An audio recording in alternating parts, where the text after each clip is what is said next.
still on justice for Mohbad, there is a popular Nigerian song that a lot of people do vibe to. As you know, we are talking about a young man who somehow met his Waterloo in a mysterious way, in a way that is not clear, in a way that a lot of people they looked at it and they sort of they just cannot put their fingers on the mystery surrounding the demise of this young man.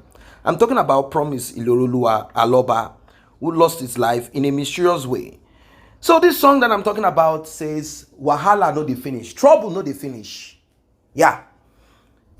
It seems to be what it is on Justice for Mohbad. It seems Wahala, trouble, does not want to cease. Now, you might kind of be wondering, why? To what end? What is the purpose of this? Why? Why is this going on this way? Who is behind it? And why have they decided to continue?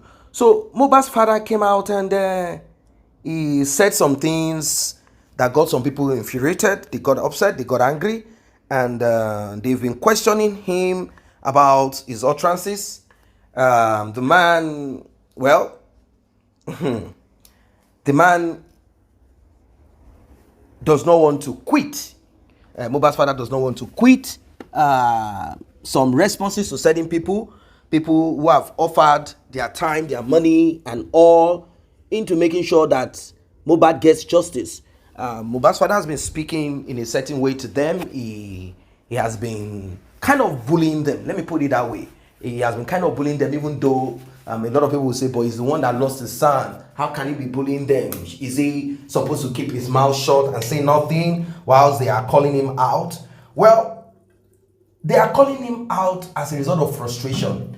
They want to understand if this whole justice for my son is centered in one direction, or it is something that the man is really seeking for.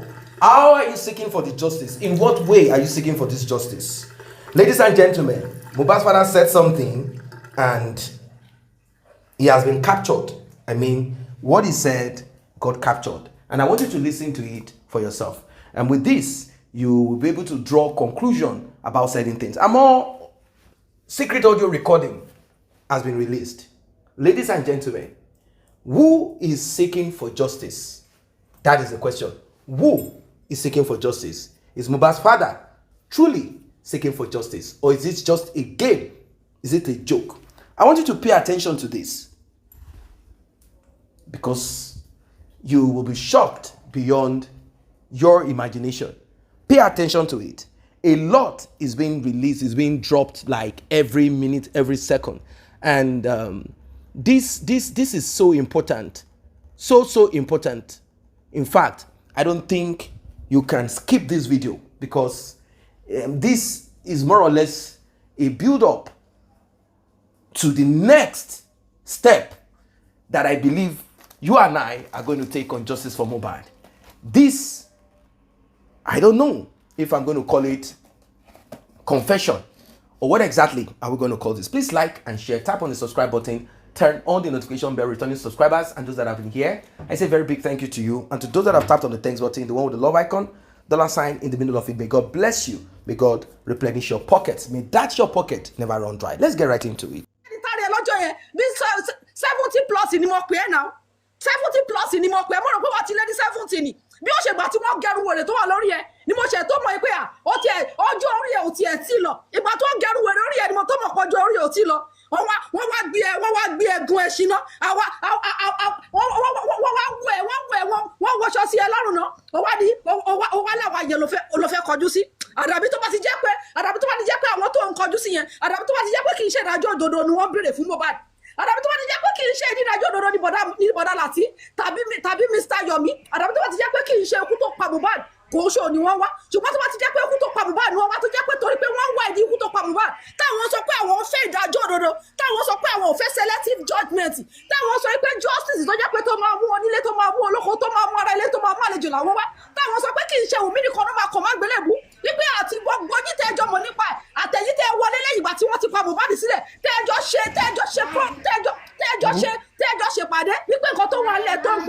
at the end of the day ó ní ọ̀rọ̀ tẹ́ wá jọ sọ wọn wá tẹ̀lé mọ́ ó ṣe wá jáde ó wá sísọkúsọ àfihàn nìkan lòfin níṣẹ́ sí àgbáyé bàbá Mohbad wàá rí owó bí eléyìí wàá rí pípàdé lè wàá pè lọ́wọ́ àdàbí tó bá ti jẹ́ pé kì í ṣorí àdàbí tó bá ti jẹ́ pé orí òtítọ́ ló dúró lé àdàbí tó bá ti jẹ́ pé ikú tó pa Mohbad ló ń wá ní òtítọ́ àti lódodo àdàbí tó bá ti jẹ́ pé ọgbà owó wọn ti bẹ̀rẹ̀ sí ní yọ owó nínú TikTok ẹ̀ láti 2023 òun ló fi ní kó àbùkù òun ló fi ní ṣe ẹ̀sí àgbáyé òun ló fi ní ìbẹ̀rẹ̀ yíyẹ sórí ẹ̀sí tó máa padà ṣe ìpọ́njú tó máa padà pọ́n ẹ ó máa ju eléyìí tó ti pọ́n ẹ látẹ̀yìnwá wàá rí pípàdé lẹ́bi eléyìí bàbá Mohbad jọ sí wàá pè lówó. Thank you. Ṣẹ́jọ́ gbọ́ bọ̀ bá a pa.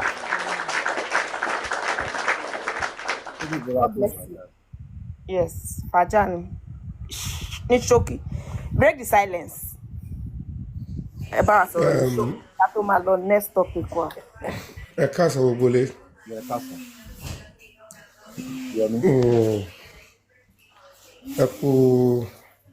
Ẹ kú fọwọ́nìyàn ṣe. Ẹ kú àtúntò ni. Ẹ bá rí tí wọ́n bá ń sọ̀rọ̀ bọ̀ ṣe sọ̀rọ̀ láti sáìdì bẹ̀rẹ̀. Ara wọn kanra lọ́wọ́. And it's because I can confirm to you that authoritatively Mohbad's case has been taken fully away from Lagos State Police Command. The presidency has taken over for complete harmonization and prosecution. And that is on full authority in response to break the Silence Foundation letter to the President of the Federal Republic of Nigeria. And that is official confirmation I am giving to you now and on this platform. For the first time, I'm giving it out.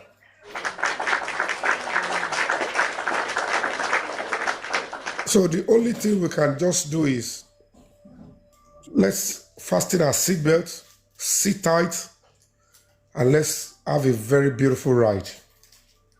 Otomagadi, the truth will be established, and we are very close to getting justice for Mohbad.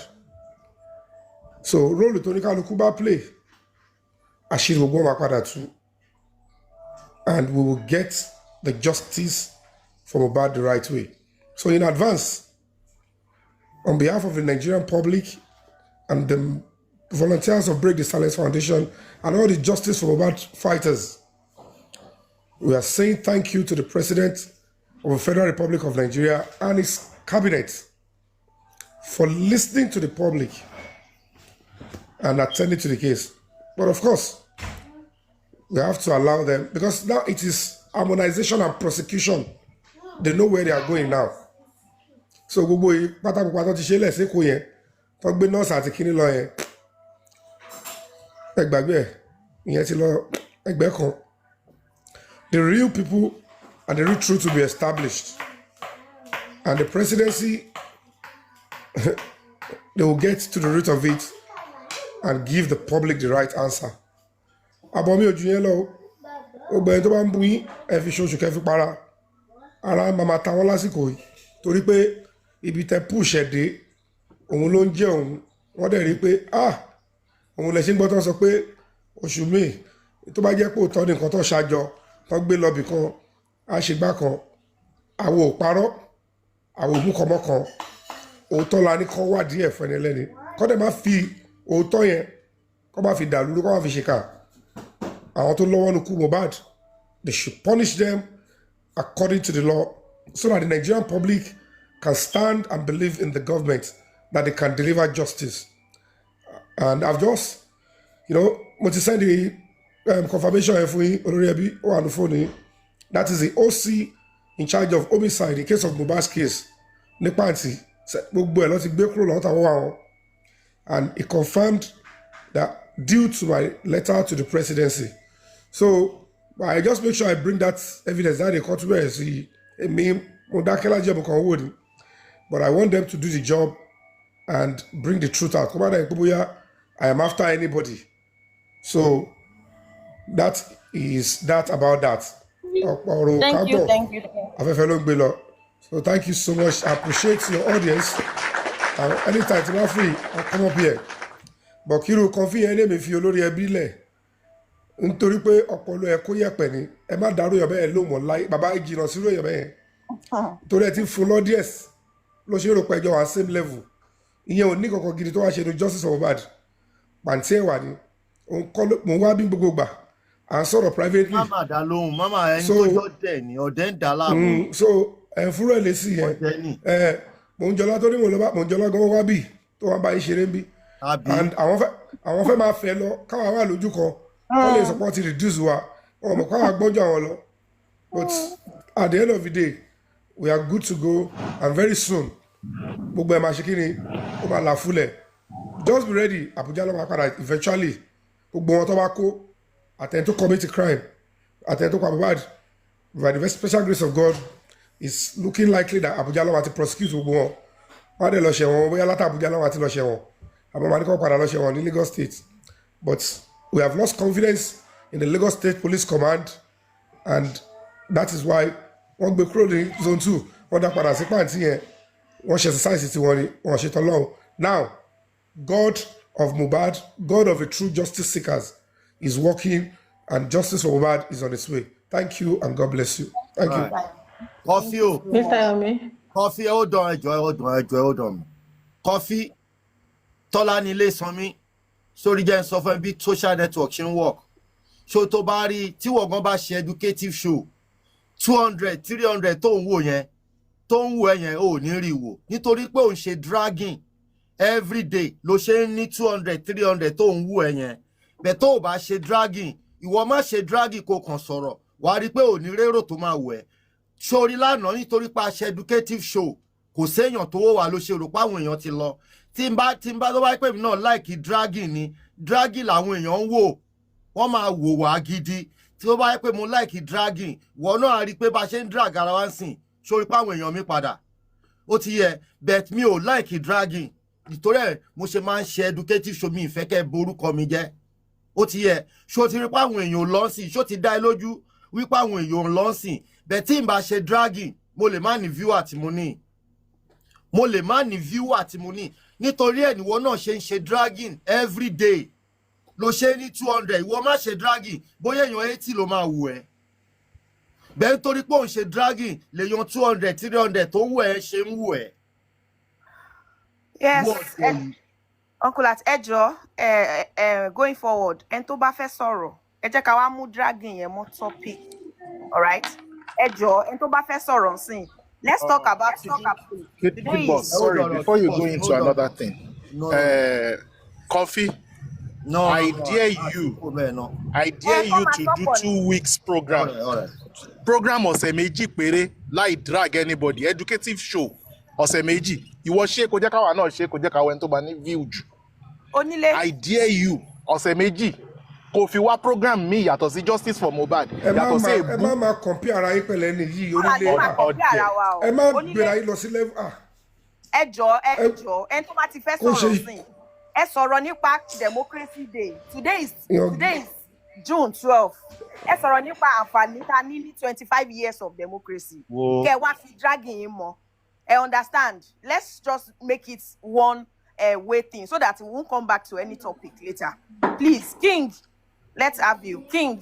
Hold on, hold on. 1 minute. Mommy, I do. Oh yeah, King. All right. Hello. February nǹkan, okay. Yeah, okay. Ẹ béèrè. Ó yẹ béèrè. Okay, nípa ti Mr. Yomi ṣe fẹ́ béèrè pé nípa ti ó ti gbé kéèsì lọ sí Abuja.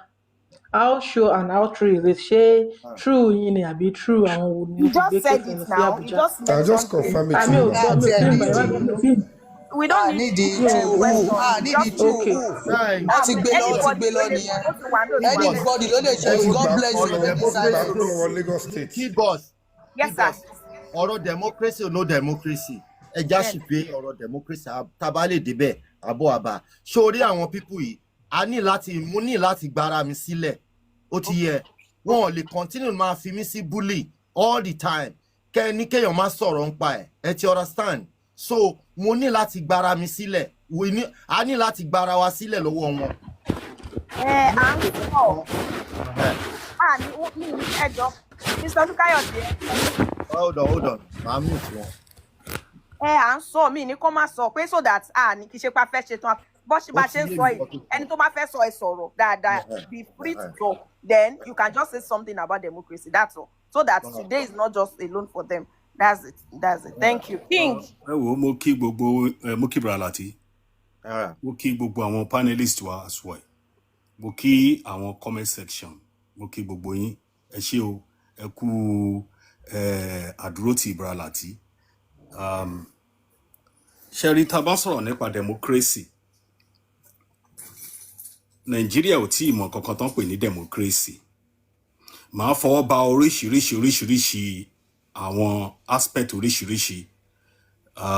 Màá dẹ̀ wá relate mọ́ issue tí a ní lọ́wọ́ ní ìsìn àti victory tá a gbọ́ lónìí from the Break the Silence NGO. Ṣé rí nǹkan tó ṣẹlẹ̀ ní wípé Nàìjíríà ní ìṣòro. Last night èmi àti ẹnìkan ní London bí báyìí a pàdé mi ò mọ̀ rí náà bọ̀tọ̀ ọmọ Nàìjíríà ni. So the same thing ọ̀rọ̀ tá à ń sọ ń sìn òun náà ládàkalẹ̀ lánàá mi ò mọ̀ rí akọ̀dédé pàdé. Wow. Kẹ́rí tá bá sọ̀rọ̀ nípa democracy, there is a protest in Lagos lónìí bí mo ṣe ń sọ̀rọ̀ lọ́wọ́lọ́wọ́ yìí torí mo wà live pẹ̀lú wọn. So there is a protest in Lagos nípa democracy tí gbogbo wọn àtẹni tó gbé pọ́ọ̀tì tó gbé sórí tó ń sọ̀rọ̀ oríṣiríṣi a lot of people tó ń sọ Nigeria ò fararọ ni. We have problem in that country. Nígbà tí irú abá ní àwọn NGO tó bá dá báyìí bí irú Break the Silence tó jẹ́ pé wọ́n fi ara wọn jì láti fi ara wọn sílẹ̀ online ẹ̀mí ara wọn sílẹ̀ online kí Nàìjíríà kó lè dáa. Nàìjíríà ò ń like ọ̀rọ̀ ọ̀nà bẹ́ẹ̀ yẹn. Mo tún go through issue nípa army tí wọ́n declare wanted that guy and about the Major General Abubakar. General Abubakar, yes. Tá bá wo gbogbo issue behind this thing, guy yẹn, bọ̀bọ̀ yẹn sọ̀rọ̀ live, ó dẹ̀ tú gbogbo àṣírí. Nàìjíríà ṣe fẹ́ progress, báwo la ṣe fẹ́ ní democracy tó dáa? Ó dìde náà ń gbọ́ pa tán. Ẹ̀yin wá ń sọ fún mi wípé weakness ni Wunmi jẹ́. I don't want us to be a kakomas fa orí apá kan pé Wunmi nìkan la máa bá wí. Baba Mohbad tó repeat again. Why? O tó repeat again. Nípa pé o tún lọ ń kọrin nígbà tọ́mọ ẹ̀ ṣe ẹ gbọ́ bó ní family ẹ̀ ṣe ń feel bó lára wọn ṣe ń feel. O tún lọ ń kọrin. O tún bú ẹnìkan nígi ewédú. Ẹ rí pé shame on this family ṣá bàbá ìgbọ́n tó dẹ̀ jẹ́ a head of the family. That is a problem. Ẹ jẹ́ kí n sọ díẹ̀ kí n mẹ́nu dákẹ́ ẹ ṣé. Thank you, sir. Àánú fún mi ládé. Mo kí yín o brọlá ti snẹ ìyá àròlé ló ń sọ̀rọ̀ àròlé mo gbá sókè lẹ́ẹ̀kan network òjò dúró mo ṣe lo eléyìí bẹ́ẹ̀ ni sà àdúpẹ́ lọ́wọ́ ọ̀ràn ilé ń kọ́ sà mo kí gbogbo ilé ẹ wo ẹ jẹ́ kí ipa kú competition jẹ́ta o mi sí lára dì ní. Cash accountability fowó yẹn kò possible fún yín náà.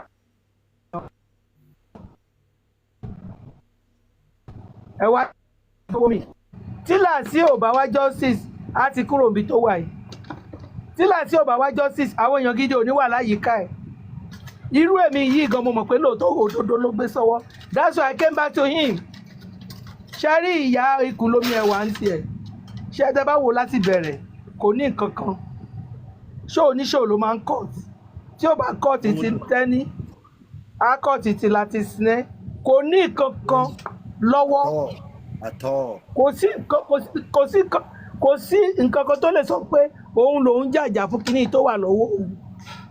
Bàbá Mohbad jẹ́ lọ kíyèsára má jẹ́ akábùkù kan iṣẹ́ Ọlọ́run lára ẹ mọ́ o torí ìránṣẹ́ Ọlọ́run tó bá pọ́nra ẹ̀ lé òun làwọn èèyàn máa pọ́n lé o.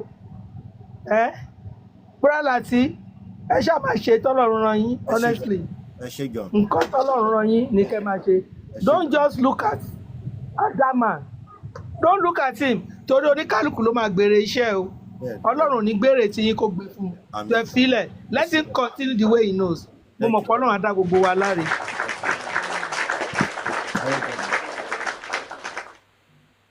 Yes, thank you. Hold on, John. Okay. Sorry, pé ní tó ń pè mí fancy tó dúró tán ni. Kí bọ́sẹ̀ bọ́ síta kó bọ́ síta kó fún gbàjẹ́ kó sọ owó nìkan mọ̀ wá kú tó bá pọ̀ mọ́ òun ṣùgbọ́n kí bàbá lọ bá lọ sin ọmọ yìí bàbá tí mo gbọ́ tó ń bá ti sin ọmọ yìí ayé òun ti bàjẹ́ ayé ẹ̀ ó ti bàjẹ́ kò ní rí nǹkan tó máa fi gbowó mọ́ kí bọ́sẹ̀ náà bọ́ síta kó kàn mọ́ dàkẹ́ jẹ́ kó mọ̀ fi bàbá lẹ̀ bó ṣe ń ṣe èrè kiri lẹ̀ kó mọ̀ fojú ọmọ ẹ̀ ráre ọmọ yẹn kú tán ń fojú ẹ̀ ráre ó wà láyé wọn fojú ẹ̀ ráre ó tún kú tán bàbá lọ́ba tó fojú ẹ̀ ráre tó lórí burúkú ni bàbá yìí ni irú abiyamọ òfowó nìyẹn ó wá wí tó lóun lọ kọrin òun fẹ́ lọ ṣe kinní ó dẹ̀ tẹ ọmọ sínú mọ́ọ̀gì ọmọ tí ń rà síbẹ̀ tẹ́rí pé lórí burúkú bàbá kí ìyá bọ́sẹ̀ ìwọ náà bọ́ síta nu oró tó wà ní kó mọ̀ wá kú tó pọ̀ mẹ́ bọ́ síta bá ọkọ ẹ náà fà bí bàbá ṣe ní ráìtì náà lobìnrin náà ṣe ní ráìtì ẹ jẹ́ ká sọ̀rọ̀ ẹ jẹ́ ká mọ̀ sọ̀rọ̀ àwọn obìnrin ẹ jẹ́ ká sọ̀rọ̀ síbi tọ́rọ̀ wà bí ìyá ṣe ní ráìtì ìgbà yà ń jà fún bàbá ni amúyà Mohbad ìyá bàjọ́ ṣe máa ṣe èrè kiri bí bàbá ṣe ń ṣe èrè kiri kò ṣe máa ṣe èrè kiri sọ́dọ̀ ní burúkú ni bàbá náà bá ní kíní burúkú tó dàbí kíní tó fi ń kọ́ tọ́lẹ̀tì gbà tọ́mọ ẹ̀kú yẹ tó ríran wọn tó dàbí ilé ìnuwọ́ wọ́n wá dáwó fún tán wọ́n gbẹ lẹ́yìn ó wá ní pílátọ́ọ̀mù Igewédú tó mọ̀ pé pílátọ́ọ̀mù Igewédú náà ló ti gbowó àdàbí gbogbo orí tó dáwó fún ẹ nínú pílátọ́ọ̀mù Igewédú ló máa dájọ́ fún ẹ ọjọ́ alẹ́ ẹ máa ráre ni ó ní rọmọ tó máa sí ẹ ìwọ ló ṣí bàbá ẹ tó mọ ọmọ ọlọ́mọ tó ń fojú ẹ ráre tó wá ṣọ́ọ̀ṣì kiri táwọn olórí burúkú náà ń gbé lẹ́yìn ẹ tó ń gbé lẹ́yìn ẹ irú abiyamọ òfowó ni ẹ ó ti níyìn ó máa padà tẹ̀gbẹ́yìn mi ṣébó náà wá fírèmù ìwọ yìí náà ló sọ lọ́jọ́ kìíní àná oníkú ọmọ ẹ òun ni bẹ̀rẹ̀kẹ̀tẹ̀ ló fi ní fọ́lọ́wàsì ìwọ yìí kan náà ló tún níkú ọmọ ẹ òun ni kí èso èdò tó kówó iyebíye ní ẹ lọ́wọ́ olórí burúkú bó ṣe máa tẹ́ kiri nìyẹn bàbá lọ́ba lọ́ sí ọmọ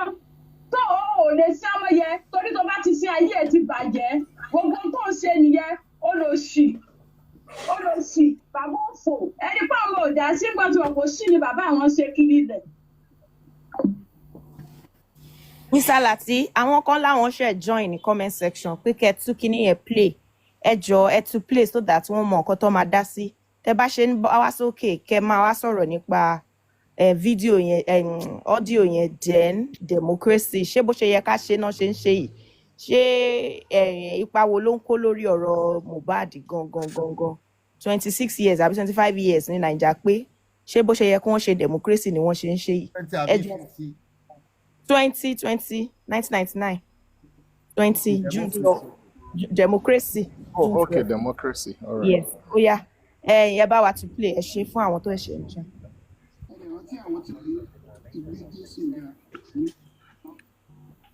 So Jésù ni màá yìn lógo bí orúkọ orin yẹn ṣe jẹ́ nìyẹn.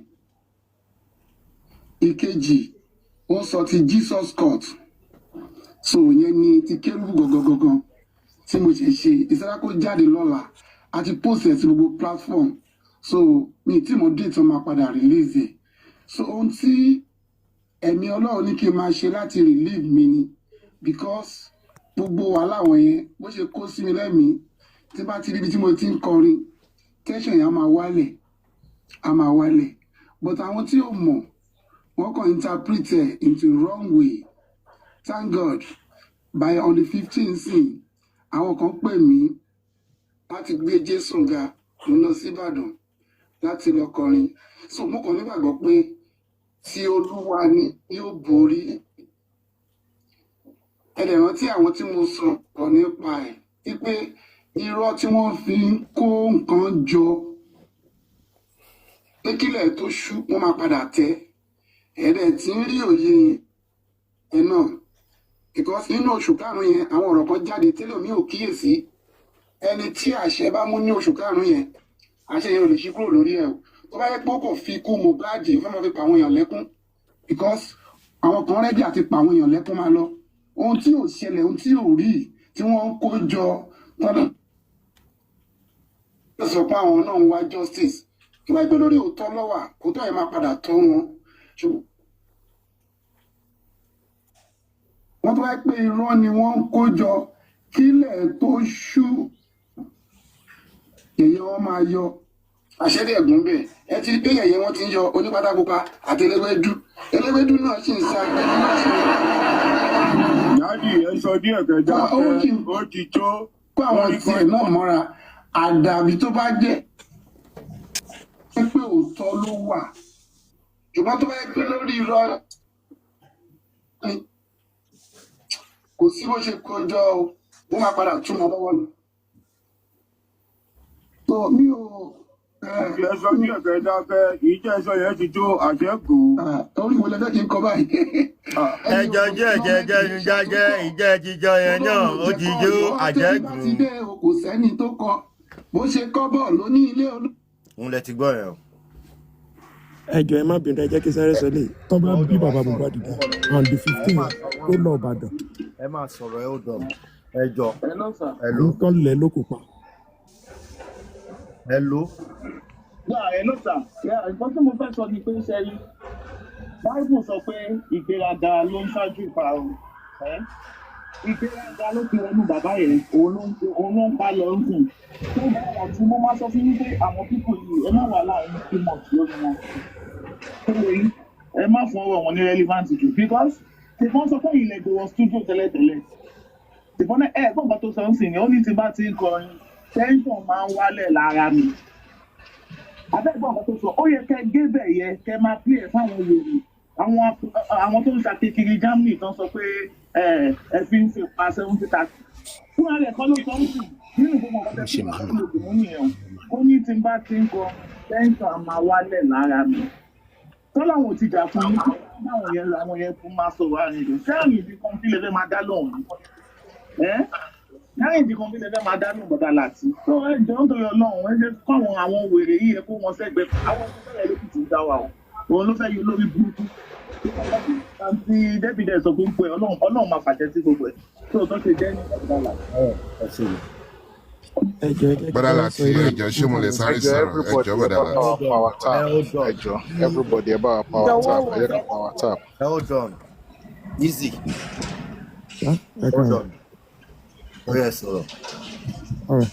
mo ní tán bá bú bàbá Mohbad dá Ìbàdàn tó ní kí òun lọ kọrin màá ní bí kò sọ ẹ má threaten èèyàn lórí péjì sáà má threaten èèyàn lórí péjì sáà. ẹ rí pé olóògùn kú ní bàbá ẹ. mi ò dẹ má dẹ ṣe pé ẹjọ́ ẹ má ṣe pé ẹ sọ̀rọ̀. ọmọ wà ní mọ́ọ̀gì bàbá ní kò fẹ́ lọ kan ẹ rí pé wọn ò ríyàn bá máa yín sọ̀rọ̀ nǹkan burúkú ló fẹ́ lọ ṣe náà ó tún gba ṣó nǹkan tó ń fẹ́ náà nìyẹn ló tẹ̀ lọ́wọ́ ń sìn pé kó máa gba ṣó kó máa pè kiri kó wá máa complete pẹ̀lú Òṣùpá àti Pàṣọ nǹkan tó fẹ́ náà nìyẹn fíìmù tó fẹ́ náà nìyẹn ó ti rí ẹ máa bẹ́tò lọ jàre ní bàbá yẹn bí mi gan. ó yá Alú Ọlámídé. hello sir. yẹ káàsán. hello bọ́dà láti ẹ káàsán ẹ kú gbogbo wàhálà ọ̀rọ̀ Mohbad tó wà nílẹ̀ ẹ wò èmi ò ń tètè wá sí orí ètò bọ̀ sometimes mara yìí mo máa ń gbọ́ yín I don't even know what happened today tí mo ṣe bọ́ sórí ẹ̀ tí mo ń gbọ́ gbogbo nǹkan tó ń ṣẹlẹ̀ bọ́dà láti ṣẹ́rí ẹ ti jù wọ́n lọ ẹ ju gbogbo nǹkan tó ń ṣe lọ that man is an ingrate aláìmoore ni ṣẹ́rí gbogbo nǹkan tó ń ṣe yẹn lóòótọ́ when he came with a clean mind nígbà wọn fẹ́ mọ ikú tó pọ̀ mọ́ tòun but the people around him gbogbo àwọn tó wà ní surroundings ẹ̀ lóòótọ́ wọ́n ní ẹni tá a bá kọ́ níkà tó ṣe kà ìkà lòun náà but for him to easily join these people láti wá di wípé wọ́n da gbogbo kéèsì irú they all the same and me they were surprised I knew this will end in this way ni pé ó máa end up di àwọn èèyàn bíi Gúrẹ́sì àtàwọn olórí burúkú tí ó kójọ tó wà ní surroundings ẹ̀ tí gbogbo wọn jọ ń ṣe nǹkan tó ń ṣe yẹn. And ẹ mọ̀ ó mọ nǹkan tó ṣe kó tó lọ dá church sílẹ̀. Ó mọ nǹkan tó ṣe because ó ń plan future rẹ̀ ni. You know there's money in church business. So ó ń wá nǹkan tó máa fall onto after Mohbad kini.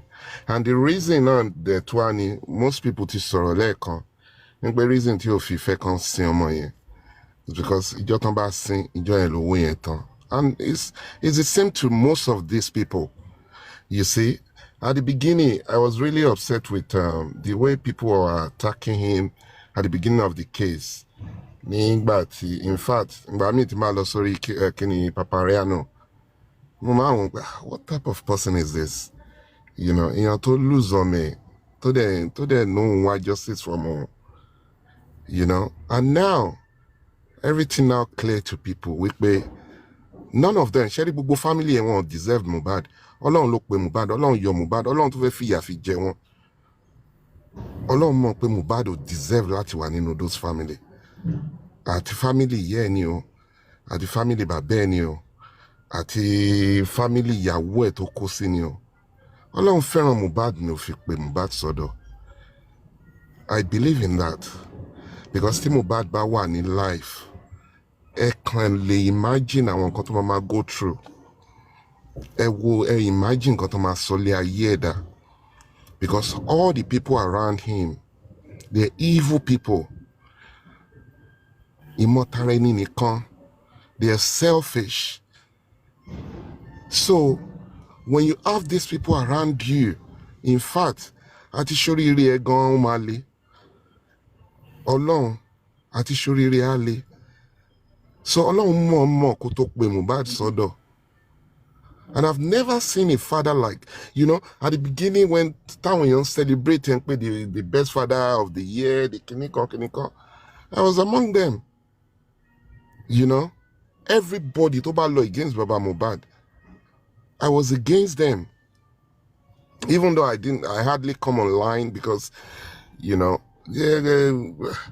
kàn tẹ́ wọ́n pé ẹni tó bá níṣẹ́, lè máa jáde máa sọ̀rọ̀ ẹni ẹlẹ́ni tó náà ń wá ẹni tó pa kíní ọmọ. Now I know wípé this man kò ń ṣe bàbá dáadáa, èèyàn burúkú ni, ó ń fi Ọlọ́run fi bojú. And I can't believe it. Mo wishing pé Ọlọ́run ó ń fìyà jẹ àwọn ìkà lẹ́sẹ̀kẹsẹ̀. Ẹ wo Gúrẹ́sì náà, ẹ wo tó ṣe ń sọ̀rọ̀ nísìn. Mi fi nǹkan tó ṣe fi yọ o. But everyone can see impact Gúrẹ́sì lórí justice for Mohbad. Everyone can see. Ọlọ́run tó wá kó ẹ yọ tán, Ọlọ́run ò pa ẹ́ pẹ̀lú nǹkan tó ṣe ẹ́, ó ní kẹ́nu ẹ wọ́ kó máa sọ̀rọ̀ bí wèrè, kó máa sọ̀rọ̀ bí ẹni tó jẹ́ pé ìtọ́ ò dá lẹ́nu ẹ̀ mọ́. And you still behaving this way. Ó ti mọ̀ pé the next thing ikú ló kàn. Because Ọlọ́run tó yọ ẹ́ tí ò pa ẹ́ ní nǹkan tó ṣe ẹ́, Ọlọ́run fún ẹ ní second chance ni to come out and be clean and clear. But still, ìjẹkújẹ kò jẹ́ kẹ́ ṣe dáadáa, kò jẹ́ kẹ́ sòótọ́. Bó tẹ̀ jẹ́ ń pẹ́yìn lẹ mú bàbá yẹn lẹ sọ lé ayé ẹ̀dí tó ṣe dà. Ẹ̀yin lẹ sọ di tó ṣe dà. Because there's a lot of people they are behind this man. Nígbà tó náà. Tóònù wọn ló ń dance to. Tóònù wọn ló ń dance. Yeah, because ó ti ṣẹ́rí. Ẹ mọ nǹkan tó ṣẹlẹ̀. There's a lot of people don't fight. Ó fẹ́ tẹ́ wọn lọ́rùn. Now ó ti dára wọn completely. He's now part of them. Mentality kan náà ló ti wà lórí wọn nísìn. They think alike, they behave alike, and they're scamming people. Lórúkọ Ọlọ́run. And you, this man, you have guts. Èmi ò mọ àwọn tó tán tẹ àmọ́ mi lè blame ẹ because àwọn wèrè kan náà follow Wunmi now. Don't believe pé Wunmi was right. So mi lè blame tabatura àwọn ẹlòmíì bí wèrè bí tiẹ̀ náà tó ń follow wọn náà. Don't believe wípé you can now come out today kó fẹ́ máa ní kó ń preach nípa ọ̀rọ̀ Ọlọ́run. Ẹni tí ò wá Ọlọ́run. Ẹni tí ò wá Ọlọ́run. To feel pé you can just come out now láti máa deceive àwọn èèyàn. Ọlọ́run scam. Yeah. So nǹkan tó ń ṣe nìyẹn. Bọ́lá Láti, nothing do you. Wàláì ni. Nothing do you. O ẹ máa bá lọ, ẹ máa ṣe lọ. Téèyàn kan bá lóun nílò ìlú. Àtòun ni o. Àti coffee ni o. Coffee yẹn tẹ̀ gbádùn. You can see the life she's living anyway. Kò dìgbà téèyàn bá tán bá yẹ ṣe. Béèyàn bá lọ sórí life ẹ̀ tí ò bá mọ̀ rí tó bá dórí life ẹ̀. In the next 5 minutes, wàá mọ̀ èèyàn tó jẹ́. Ṣé yàn ní abiyamọ nìyẹn tó kàn máa jáde máa ṣépè. Wàá ṣépè látàárọ̀. Ó náà máa jí láàárọ̀. Sometimes I wake up at 3 a.m. láti lọ síbi iṣẹ́. Màá dẹ̀ tún dé nírọ̀lẹ́, màá tún bá ẹ lẹ́nu pò ń ṣépè. O ò mọ̀ wípé ìwọ tó ṣépè fún fẹ́ni ẹlẹ́ni. Tépè bá lọ jíṣẹ́ fáwọn tó rán sí. Ó máa padà wá jábọ̀ fún wọn náà pé mo ti jíṣẹ́ fún wọn, èmi náà ti wá bẹ́ẹ̀ o. You will share. Àtàwọn bá dẹ̀ wò pé o lè ran wọn, wọ́n sì tún máa padà wá jẹ́ṣẹ́ fún ẹ pé àwọn tó rán lọ bá o, wọn wà pé o. So there's nothing we will do for them, but we're here for you now. Ó ń dùn fún yín lẹ́yìn ní gbogbo yín pátápátá lè máa jèrè iṣẹ́ ọwọ́ yín. Àyàfi tí ò bá sọ lọ́hùn. Thank you, sir. Thank you so much for giving me the time. Yeah. Thank you, sir. Bá wa sọ̀rọ̀ democracy and Nigeria. Ìjà fi democracy sílẹ̀ jàre jámù. Democracy. Wo àlejò ẹ̀ lórí ọ̀rọ̀ àwọn olè jàre. Èpè platform. Mr. Olamide. Yeah. Mr. Olamide. Yeah. Mo fẹ́ yìnrìn náà bì kan lórí àwọn ọ̀rọ̀ tẹ́ sọ yẹn lórí point kan tẹ́ kọ́kọ́ fi bẹ̀rẹ̀. Ẹnígbà tí Josie, ẹnígbà tí ó bẹ̀rẹ̀, ẹ ló come out with clean mind. Yeah. With due respect, Josie ò fìgbà kankan come out with due respect, with clean mind. Josie, màá wá ṣàlàyé fún yín. Màá wá ṣàlàyé fún yín ìdí tí mo fi sọ pé Josie ò fìgbà kankan àwa la kankan ti ẹ̀ rọ́ǹgì àti pé gan day one àti mọ̀ríyàn tó jẹ́ but girlfriend yẹ àlẹ́ ẹ̀ ló wá sí borí platform yìí tó wá change narrative fún wa tá fi believe pé bóyá pé òótọ́ ló ń sọ àlẹ́ ẹ̀ ló wá bá wa lórí platform níbi ló gun òkè platform wa nìkan bí ìjọ́ kẹta tá bẹ̀rẹ̀ justice ló gun òkè wá pé bàbá yìí pé òun mọ̀ dáadáa kì í ṣèyàn bẹ́ẹ̀ kì í nìkan ló wá change narrative fún wa Josie now Josie délé number one nígbà tí Josie máa sọ̀rọ̀ ó sọ̀rọ̀ Josie ní pé nígbà tó interview Josie ní kí wọ́n wo fóònù òun ó ní Josie ní kí wọ́n wo fóònù òun ó ní láti ìgbà tí Mohbad tó ti kọrin tó ti ń powó wípé kò fún un ní 200,000 rí lẹ́ẹ̀kan náà pé kò fún un ní 200,000 rí pé kí wọ́n ṣẹ́kì àkáǹtì òun pé òun lákáǹtì méjì ó ní kí wọ́n wo ibi tó òun gbé ó níbi tó òun gbé leléyìí ó ní òun fúnra òun kọ́lé yẹn now apá ti pé wọ́n ṣe interview fún Josie nígbà tí Josie délé tó bá pé wọ́n pa Mohbad sílẹ̀ ẹjọ́ sà Ọlọ́run ní jẹ́ kẹ́ rí kú ọmọ kí ló yẹ kẹ́ ṣe kí ló yẹ kí Josie ṣe Josie ò plan láti lọ report ní station o Josie lọ station pé yín sọ pé òun fẹ́ gba bọ̀dá náà tí ẹ jẹ́ mi sọ̀rọ̀ because ẹ̀yin lẹ jẹ́ kí wọ́n bá yín débi tó bá yín délé ní ẹ jẹ́ mi sọ̀rọ̀ kò sí nǹkan tó tó ẹ má kọ̀ ká mi dáhùn kò sí nǹkan tó tó Josie lọ sí station Josie lọ sọ pé kí wọ́n fún un ní police report pé òun fẹ́ gbé Mohbad lọ sí morgue ó fẹ́ gbé Mohbad lọ sí mọ́ṣúárì lọ́mọ tí ó bá òkú ẹ̀ nílé ọmọ tí ò síkì tó bá òkú ẹ̀ nílé ó lè lọ report pé ọmọ nǹkan tó ṣe ọmọ ẹ ó ló fẹ́ lọ gbé gbìn ó fẹ́ lọ gbé sí dàsí ìpè inú ẹ̀dùn ó ti rí ẹ̀yìn ẹ̀ dókítà kí ni police report ló ń wá kiri tó fẹ́ fi lọ gbé ọmọ sí kì í ṣe pé ó lọ report pé àwọn tó wà nílé pé kó bá ṣèwádìí nǹkan tó pa ìyẹn wá lọ bẹ́ẹ̀ yẹn. hold on Deborah jọ má bínú hold on jọ hello bí sára ti sọ apá. mo wà. Ẹ káàárọ̀ ẹ kú ètò. How are you? Afẹ́já ṣètò láàárọ̀ yìí ṣé ẹ̀yin mind because I need to say some truth and honest facts with you if you don't mind. Tó bá ti jó tọ́. Okay, mi ò bú yín omi sálàtì no. Ẹ lè bú mi. Ẹbí mi náà ń bẹ̀. No. Kò possible ẹ̀gbọ́n wa lẹ jẹ́. Ṣẹ́rí bọ́dà láti mo máa blame yín because ẹ̀yin náà pẹ̀lú ọ̀wọ́n tó shield bàbá Mohbad ṣòye yín. Bọ́dà láti níwájú Ọlọ́run ẹ mọ̀ ó tán ẹ mọ̀ wípé máa yìí kò wá nǹkan tó pa ọmọ ẹ̀. It was all out for fame and money. And you all know, we all know that he wasn't looking for the real truth, the real cause of his son's death. Rather, but only pay any particular any like the Shall go what and that for Baba Mohbad? Brother Lati. So one to the platform.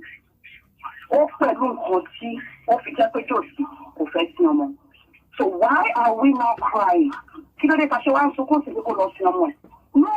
there are not for me, Brother Lati. If I can remember vividly, I'm a silent watcher. I watch you. This is the first time I'm calling on your show. You all were saying, only sing, only sing, kilo de touch not sing, continue to talk for me. So I'm not saying, I need that. Oh, let's see. So that's see, I can't come. But I kilo de touch one so come say, oh, lost no more. Kilo de. I'm asking you, I'm not trying to shaking down. I'm not trying shaking down. Shaking sorry down. Sorry, number one, tele. Nígbà tá bẹ̀rẹ̀ kíní, everybody mọ̀ pé Baba Mohbad ń wá justice. Níbẹ̀rẹ̀, Baba Mohbad between me and you, ó ń wá justice. Nígbà tọ́rọ̀ owó ti wọ̀, ni Baba Mohbad ṣe mú owó ní priority. Ó yé yín, selective justice ló wá kó mọ̀ pé wọ́n máa túṣu désàlẹ̀ kòkò, ó máa kan àdúrà, ó máa kan bless, ó máa kan gbá. Òun ló jẹ́ kí Baba Mohbad wá confused at the moment. Ó ti yé yín. So ní mi ò ẹ mọ̀ pé mi àti òkú single time pé bóyá mò ń jà fún. Ó ń wá justice tẹ́lẹ̀tẹ́lẹ̀. Yeah, níbẹ̀rẹ̀ ó ń wá justice níbẹ̀rẹ̀. Ṣé mo rí pé tẹ́ bá láti tẹ́ bá wo fídíò nígbà tí mo bá ti kú. Tẹ́ bá mo fẹ́ kẹ́ rewind. Brain, ẹ má bínú tọ́rọ̀ ẹ bá yẹ pé. No, ẹ sọ̀rọ̀ ẹ sọ̀rọ̀ ẹ má sọ̀rọ̀ pé yàn sunkún mọ́ ni ẹ sọ̀rọ̀ ẹ má sọ pé ẹ má sọ pé yàn sunkún. Ẹ sọ̀rọ̀ ẹ má sọ pé yàn sunkún. Ẹ bá wo fídíò yẹn kó tó di pé bàbá náà fẹ́ lọ ẹ̀jú Mohbad. Ṣé mo wí pé ó yarí kan lẹ̀ wípé òun ò ní gbà kí wọ́n wò ọmọ yẹn. Ó lóun ò ní gbà ṣe kò sí ẹni tó lè wo bá tí àwọn gọ́ọ̀mẹ̀ntì tí wọ́n dìde tí wọ́n lọ wò ọmọ yẹn tí wọ́n gbé. Tẹ́ bá wo fídíò tí Baba Mohbad fi lọ first corona àmì first police station tó máa kọ́kọ́ lọ. Tẹ́ bá wo ojú ẹ̀ níbẹ̀ yẹn bọ́dà láti he was not happy. Tó wà sí Ìyálọ́ládé tí wọ́n fi lọ. He wasn't happy. He was so sad. He was not sad. He was annoyed. He was angry.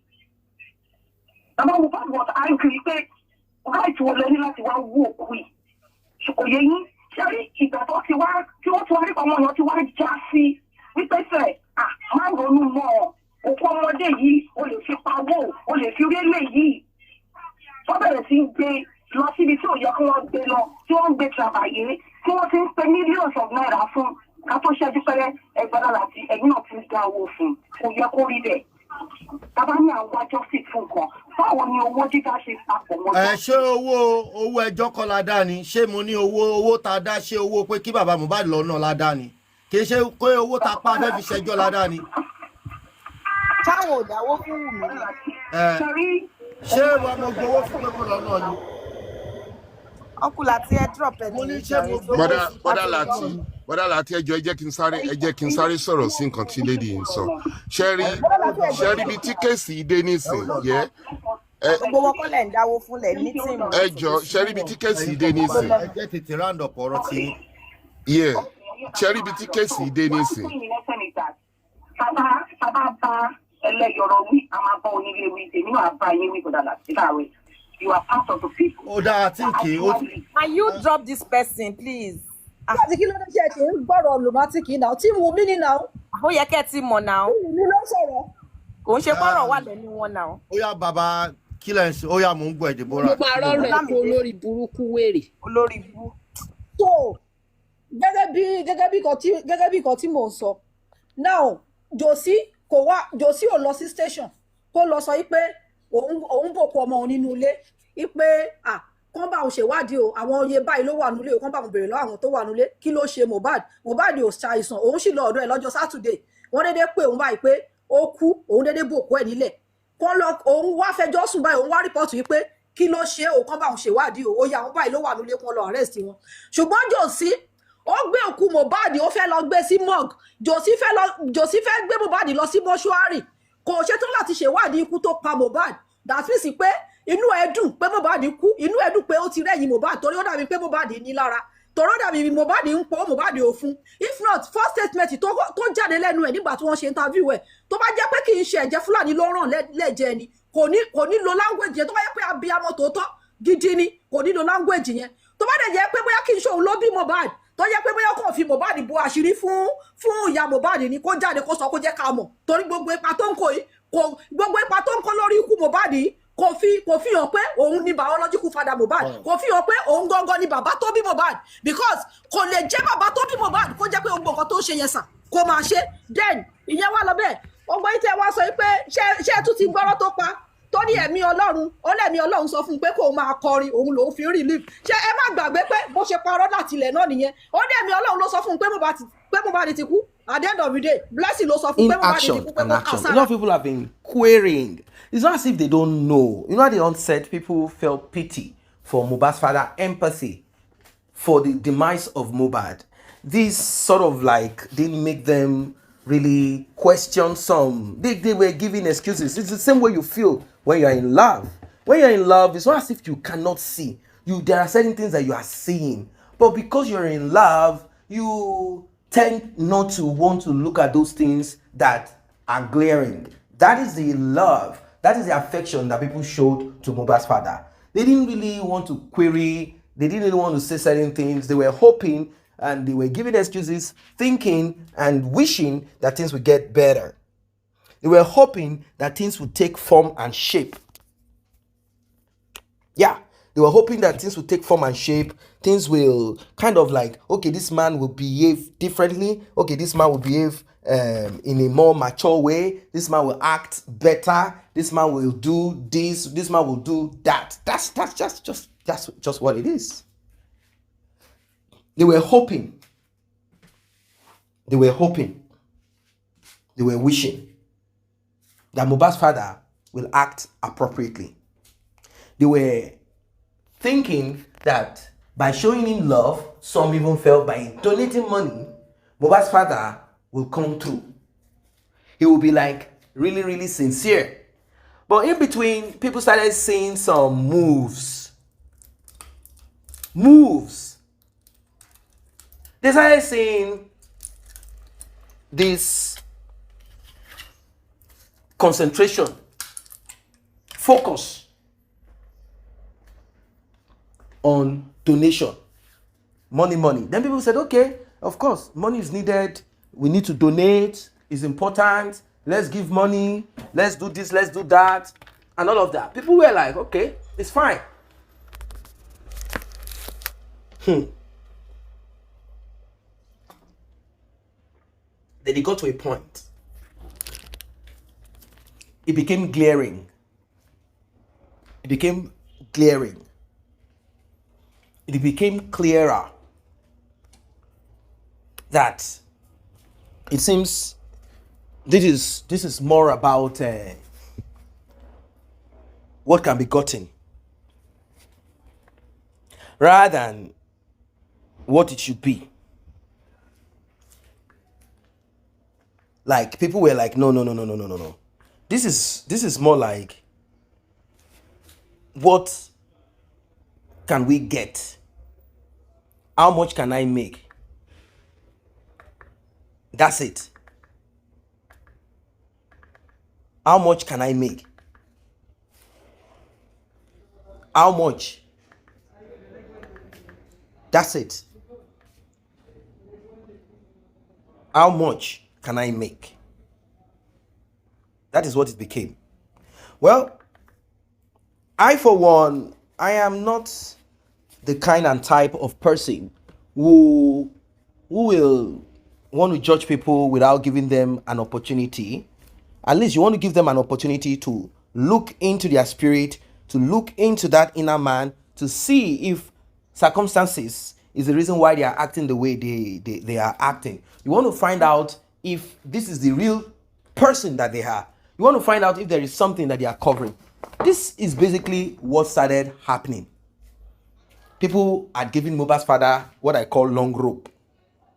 a rope long enough to see what lies within him, inside of him as a person.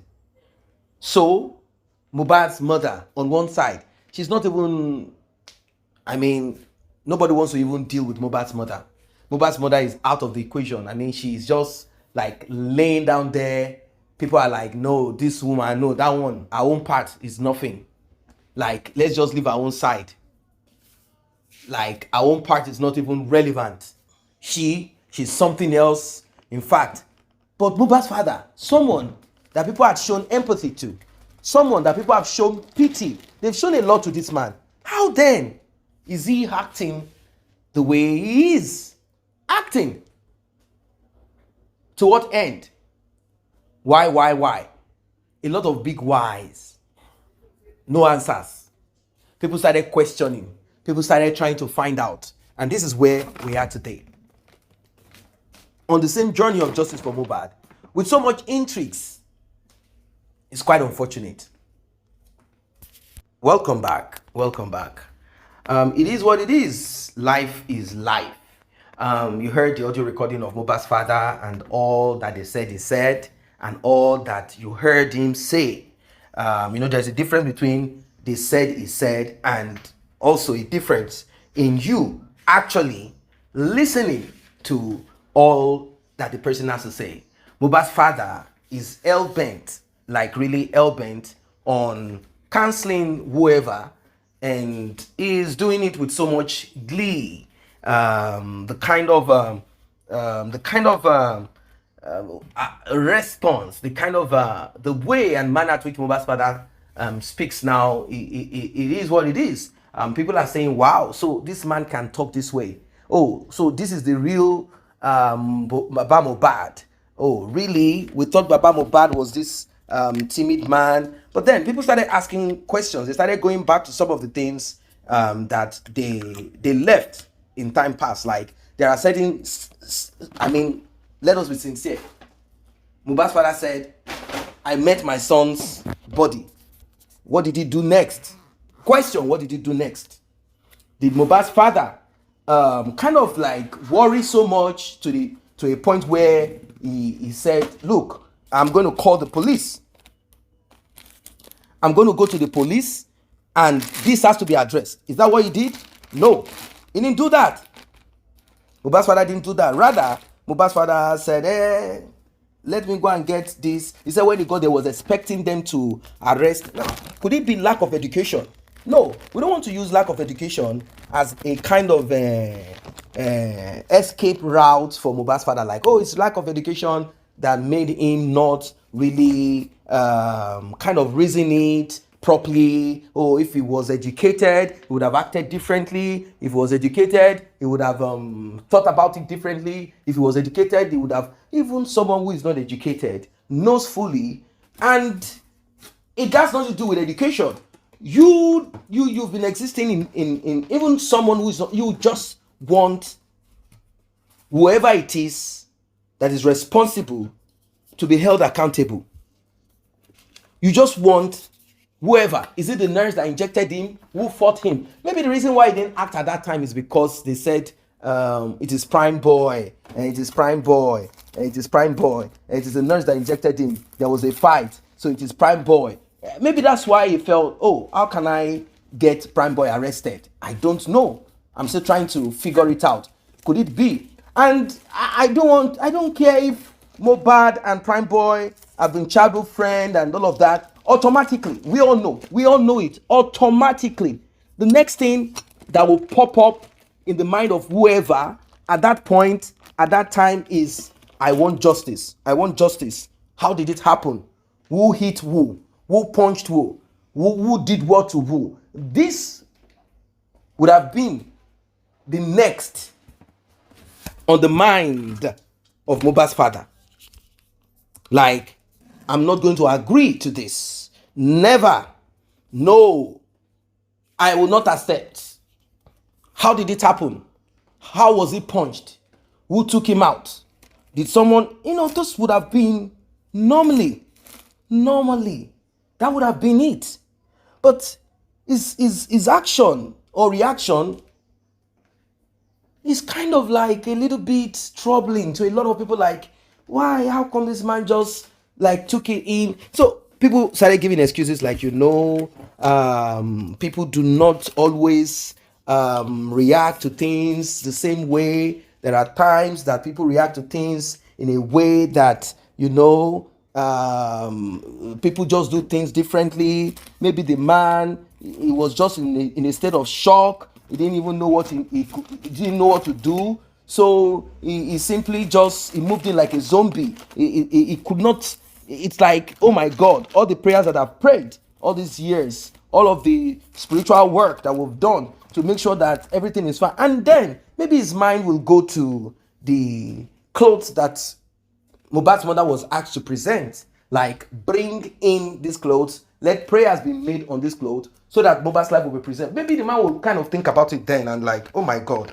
So with all the prayers, with all the supplication, with everything, this my son passed away. What is the way forward? Could it be that is what he was thinking? Could it be that these are his thoughts at that time? Like, what is the way forward? What have I done to myself? What am I going to do to myself now? Could it be? Could it be? Could it be that those were his thoughts? Could it be those were his thoughts? Like, how come I messed myself up like this? Like, what did I do wrong? What are the things I should have done better? Could it be? Could it be? We will never know. But the action of the man and all of that, people felt this man wasn't really seeking for justice. This man is not really interested in getting justice. All that he's concerned about, all that he's focused upon, all that he wants to do, all that he cares about, all that matters to him is, how can I just get rid of this boy, put him in the grave? He messed up. He didn't listen to him. So whatever it is his business. Like, he messed up. Like, these are the consequences of not listening to daddy. I don't know, maybe the man just sort of like he just hands up, like, that's it, it's gone, that's it, there's nothing I want to do about it. I can't unalive myself. The deed has been done, the done has been done, it is over, done with. I can't do nothing about it. Did he just... These are questions. Till today, people are asking this, like, what exactly ran through the mind of Mohbad's father at that point, at that minute? What was it that was going through his mind that made him react the way he did to a lot of people in a nonchalant manner? They believe that Mohbad's father's attitude, behavior is sort of kind of suspicious, like a nonchalant manner. And there are some utterances that came out of the mouth of this man that got some people who are deep thinkers. They say, hey, what kind of talk is this? Like, the man is saying, the demise of his son brought him fame and glory. So people are like, hey, hold up, man. Wagwan, what are you talking about? Like, there are certain things that you should not say. And you tried to sound like a man whose mind is functioning well. Why are you opening your mouth to utter certain kind of fallacies? Like, well, what is this coming out of your mouth? Are you trying to tell us that the demise of your son is the door opener for you? Well, to an extent, sort of. To an extent, the demise